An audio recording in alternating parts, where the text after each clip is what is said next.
Thank you, Edie. Thank you very much for hosting us for this summit. Congratulations on the election result and, indeed, on this European path and this confidence in the future, in the Europe that you have expressed. Thank you, and I am pleased to be here again for this sixth summit of the European political community and the first in the Balkan region. And so thank you for the immense hospitality and also for reminding us that behind the European dream and what unites us, Europe is not just a geography, but it is always a mythology, a narrative and a crossing.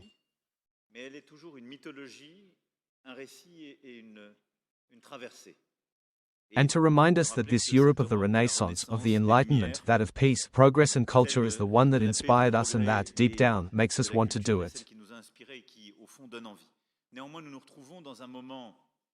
Nevertheless, we find ourselves at a moment in the life of our nations and of this region which, I believe, takes on a certain gravity, today's meeting, given the stakes we face. And in trying to prepare for this meeting, I was struck by the extent to which, and no doubt unprecedentedly, we have a challenge to our Europe today in terms of all security.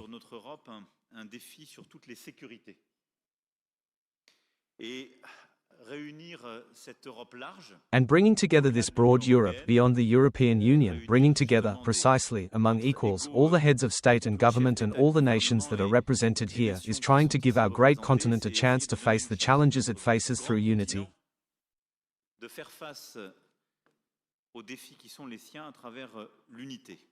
And I think that unity among all of us is indispensable today given the threats and risks of division that weigh on the continent. Obviously, the first security is geopolitical security. You have both expressed it. And the threats of war, of division that strike Europe and which, at times, threaten its own unity. First of all, of course, is the Russian war of aggression in Ukraine. Volodymyr knows how much solidarity he has here. And I think that the battle that we're all fighting, that we carried our collectives last week with Kaya, Donald and Friedrich, the coalition of the willing that has been formed and is uniting a lot here around this table to support Ukraine is important. First, to obtain a ceasefire. And if need be, I believe that the last few hours have shown in this regard that Russia does not want a ceasefire. And if there is no increased pressure from the Europeans and Americans to obtain this result, it will not be spontaneous. And basically, Russia wants to resume discussions that are known, those held between February and May 2022, which did not prevent war crimes in Bucha and elsewhere and which did not produce any results. We must push on this path and build a just and lasting peace for Ukraine. It is also all the work that is being finalized, and I hope that it will be completed and that will allow for a peace treaty between Armenia and Azerbaijan. And I really want to say to Nicole and Ilham our full support to all of us in obtaining the signing of this peace treaty on this path. It is to make progress on the issues that remain between Belgrade and Pristina. It is to give our support to Moldova, which is a victim of Russian interference every day. And it is a reminder of the importance of current elections which, here too, are, as we know very well, subject to such interference. And finally, as Antonio has just said, it means coordinating to provide a response altogether to the unacceptable humanitarian situation in Gaza, to obtain an immediate ceasefire, a humanitarian response, and then a political response, which is the only possibility of having a path that is key to the unity of the community. Our countries and the principles that we defend, but which is also the only way, in the eyes of the rest of the world, to be understood about what we are doing on Ukraine. And I am not comparing any situation, but I want to emphasize this for all of us. Most of humanity, China, India, the African continent, the Middle East, the Pacific and Asia and Latin America are watching us. Sometimes, they don't fully understand what we are doing about Ukraine, let's be clear, but we have to assume it and explain it. But they no longer understand us at all about Ukraine when we remain silent on Gaza. What they tell us, you are strange, you tell us that our lives are at stake when territorial sovereignty is attacked, and then you turn a blind eye when there is a massacre.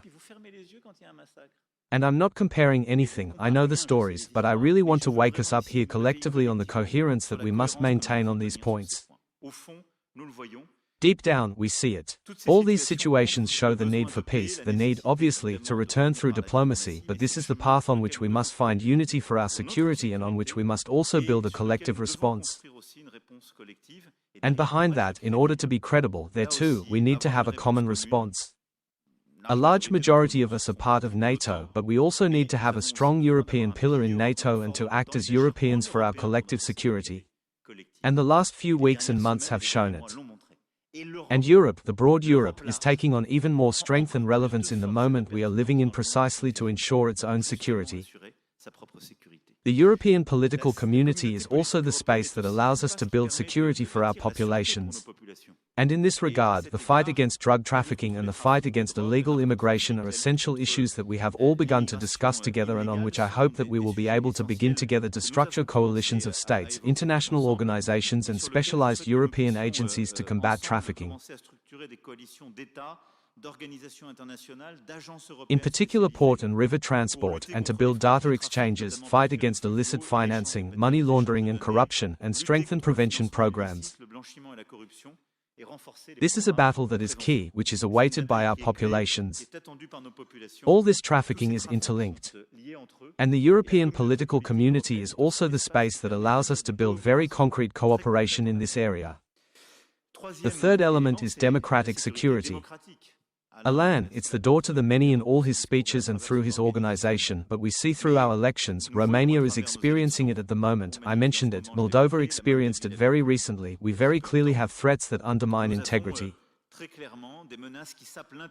of our democracies, which undermine their resilience, and we are subject to manipulation during election periods, but foreign informational interference almost all the time. And this is something that undermines the democratic security of our Europe. And so, in the face of this and these famous FMISers, we launched in Blenheim the initiative that was carried out with Maya Sandu by creating a network of contact points at the EPC level to improve cooperation between us. And we need to go further by better protecting our critical infrastructure against cyber attacks, by strengthening our regulatory frameworks on illegal content online, and by tracking the financial flows that fuel these hybrid actions. But this democratic security is essential. Otherwise, in particular Russia, will continue to destabilize our public opinion to move the lines. The European Commission, I know, has initiatives underway, but what was carried out by Maya at Blenheim, I think, is an important point on which we can hang all this. Then the last point is economic security. I mentioned it in Budapest, but I think that we have not yet sufficiently taken the measure that we constitute a market of 700 million inhabitants. And this market has an extraordinary power. It is much bigger than the American market, it is much more coherent, and in fact, given the average standard of living, it is more structuring than the Chinese market. If we all know how to act together, it is enormous firepower. Firstly, by strengthening cooperation, by breaking down tariff barriers, by having regulatory convergence to make our greater Europe, something much more united in terms of trade and economic integration. It's all the debates we're having between the European Union and the United Kingdom and that are being held at the moment, but it's also the debates that we had and that you had structured in particular, Alexandra and Eddie, on the whole region. But I hope that we can really go much further on this economic integration of the region, regardless of the issues of enlargement and the European Union. And I think that we must coordinate very strongly in order to deal with all external attacks or, basically, anything that creates unfair competition. We are all faced with American tariffs. Let's coordinate. We will be much stronger if we coordinate with a market of 700 million inhabitants and consumers. We are all faced with unfair competition from certain products from Asia because of differences in rules or over-subsidization of overcapacity. Let's coordinate. We will be much stronger to protect our markets and this commons. And so, I would like us to try to structure a reflection and work around economic security on a continental scale and therefore around the European political community. Those are the few words I wanted to say, but deep down, it is clear that our great Europe is at a time of geopolitical awakening. If we truly want to avoid abduction and rebirth, the myths kept depicting this, and ultimately, the great risk Europe is facing. I don't know if it will be Zeus, transformed into a bull, who will abduct it. What I do know is that the risks facing us are multiplying and that the European political community is a space that allows us to structure, on the geopolitical and military levels, in terms of the security and safety of our countries, on the economic and democratic levels, very concrete responses through coalitions of action.